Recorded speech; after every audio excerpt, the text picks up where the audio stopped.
Assalamualaikum warahmatullahi wabarakatuh. Saya Titin Rohliso dari kelas 12 MIPA 1. Di sini saya akan menjelaskan materi tentang perkembangan iptek bangsa Indonesia di era kemerdekaan. Selamat menyaksikan.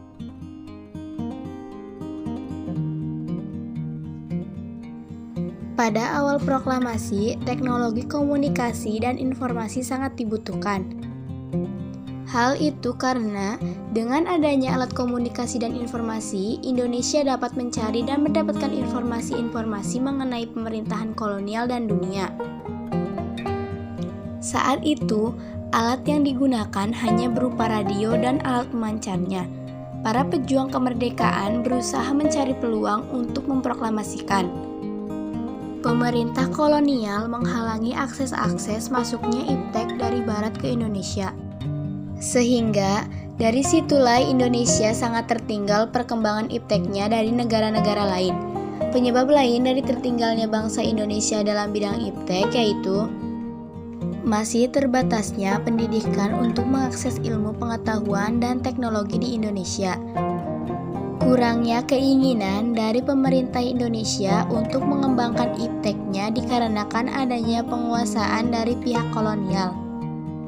Tidak adanya inovasi yang berarti di dalam masyarakat Indonesia. Setelah kemerdekaan bangsa Indonesia mulai bangkit dari keterpurukan, para pejuang berusaha agar Indonesia mendapat kebebasan dalam pendidikan. Mereka mulai menggunakan alat-alat teknologi yang lebih baik dari sebelumnya. Alat-alat tersebut meliputi 1. Telepon merupakan alat komunikasi yang mengirimkan sinyal melalui kabel jaringan, kartu jaringan, dan lain sebagainya. Telepon mengirimkan sinyal suara dari suatu pengguna ke pengguna lainnya. Telepon dahulu hanya menggunakan kabel jaringan yang mana hanya dapat digunakan di tempat-tempat khusus yang terdapat jaringan. Namun, sekarang sudah banyak telepon yang canggih yang dapat digunakan dimanapun dan kapanpun, yaitu yang sering disebut HP atau handphone. 2. Televisi merupakan teknologi yang fungsinya untuk menampilkan gambar visual di layar. Televisi ini pada awalnya hanya menampilkan gambar dengan warna monokrom, yaitu warna hitam dan putih. Televisi pada waktu itu masih berbentuk kotak atau kubus yang terdapat antena di atasnya. Televisi tersebut juga menggunakan jaringan kabel dan sinyal pemancar, yang mana pada saat itu apabila cuacanya buruk maka sinyalnya hilang. Tetapi sekarang seiring dengan perkembangan zaman, banyak televisi yang sudah menampilkan gambar dengan berbagai warna, dengan bentuk yang lebih tipis dibandingkan dengan yang dahulu. 3. Radio merupakan alat komunikasi yang sangat sering digunakan pada era kemerdekaan. Radio ini merupakan teknologi yang mengirim sinyal suara dari suatu jaringan.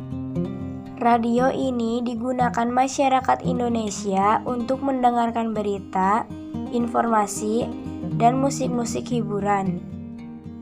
Akan tetapi, seiring dengan perkembangan zaman, radio sudah dikembangkan menjadi lebih canggih dan efektif.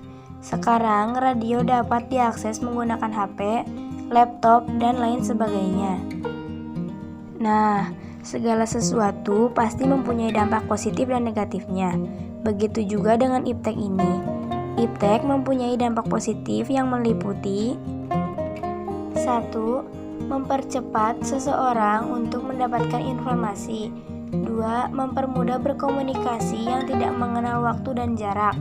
3. Memperluas sarana pendidikan dan sumber-sumber untuk belajar bagi siswa. Selain itu, iptek juga menimbulkan dampak negatif yaitu 1. Menjadikan seseorang berperilaku malas dan susah bersosialisasi. 2. Meningkatnya penipuan dan kejahatan cyber, seperti penyebaran hoaks atau berita bohong, kasus-kasus penipuan uang online, bullying, dan lain sebagainya. 3. Banyaknya konten-konten negatif. 4. Menurunnya prestasi belajar seseorang dikarenakan asik bermain HP. Sekian yang mungkin dapat saya sampaikan. Kurang lebihnya mohon dimaafkan. Wassalamualaikum warahmatullahi wabarakatuh.